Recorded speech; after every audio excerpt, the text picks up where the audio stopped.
ಎಲ್ಲರಿಗೂ ನಮಸ್ಕಾರ ಸ್ನೇಹಿತರೆ. ನಮ್ಮ ಭಾರತ ತಂಡ ಬಂದ್ಬಿಟ್ಟು ಇದೇ 19ನೇ ತಾರೀಕು ಆಸ್ಟ್ರೇಲಿಯಾದ ವಿರುದ್ಧ ಮೊದಲನೇ ODI ಪಂದ್ಯ ಆದ್ರೆ ಆಡ್ತಾ ಇದೆ. ಇನ್ನು ಈ ಪಂದ್ಯಕ್ಕೆ ರೋಹಿತ್ ಶರ್ಮಾ, ವಿರಾಟ್ ಕೊಹ್ಲಿ ಆಡ್ತಾರಾ ಇಲ್ವಾ ಅನ್ನೋದರ ಬಗ್ಗೆ ನಮ್ಮ ಹೆಡ್ ಕೋಚ್ ಆಗಿರುವಂತ ಗೌತಮ್ ಗಂಭೀರ್ ಏನಿಲ್ಲ ಹೇಳಿದ್ದಾರೆ ಅಂತ ತಿಳ್ಕೊಂಬರೋಣ ಬನ್ನಿ.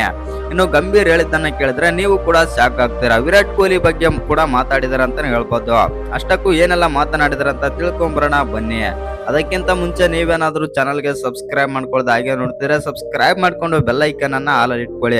ಹಾಗೆ ವಿಡಿಯೋಗೊಂದು ಲೈಕ್ ಕೊಡೋದನ್ನ ಕೂಡ ಮರಿಬೇಡಿ. ಇನ್ನು ರೋಹಿತ್ ಶರ್ಮಾ ಮತ್ತು ವಿರಾಟ್ ಕೊಹ್ಲಿಯ ಬಗ್ಗೆ ಗೌತಮ್ ಗಂಭೀರ್ ಅವರು ಏನೆಲ್ಲ ಮಾತಾಡಿದ್ದಾರೆ ಅಂತಂದ್ರೆ, ಹೌದು, ರೋಹಿತ್ ಶರ್ಮಾ, ವಿರಾಟ್ ಕೊಹ್ಲಿ ಬಂದ್ಬಿಟ್ಟು ODI ತಂಡಕ್ಕೆ ಆಡುವುದು ನನಗೂ ಕೂಡ ಸಂತೋಷವಿದೆ.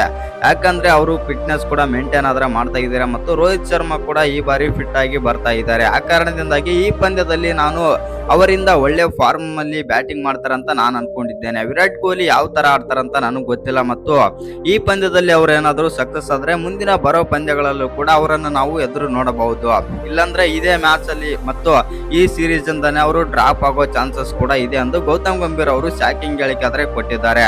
2027ರ ODI ವರ್ಲ್ಡ್ ಕಪ್ ಆಡ್ತಾರಂತ ಕೇಳಿದಾಗ, ಹೌದು, ಆಡ್ಬೋದು ಮತ್ತು ಅವರ ಫಾರ್ಮ್ ಮೇಲೆ ಡಿಪೆಂಡ್ ಆಗುತ್ತೆ ಮತ್ತು ಅವರ ಫಿಟ್ನೆಸ್ ಮೇಲೆ ಡಿಪೆಂಡ್ ಆಗುತ್ತೆ ಎಂದು ಗೌತಮ್ ಗಂಭೀರ್ ಅವರಾದ್ರೆ ಹೇಳ್ತಾರೆ.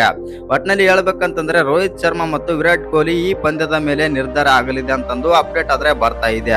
ಇನ್ನು ಈ ವಿಡಿಯೋ ಇಷ್ಟ ಆಗಿದ್ರೆ ಒಂದು ಲೈಕ್ ಮಾಡಿ, ಶೇರ್ ಮಾಡಿ. ಹಾಗೆ ಇನ್ನು ಯಾರ ಚಾನಲ್ಗೆ ಸಬ್ಸ್ಕ್ರೈಬ್ ಮಾಡ್ಕೊಂಡಿಲ್ಲ, ಸಬ್ಸ್ಕ್ರೈಬ್ ಮಾಡ್ಕೊಂಡು ಬೆಲ್ ಐಕನ್ ಅನ್ನ ಆಲ್ ಇಟ್ಕೊಳ್ಳಿ.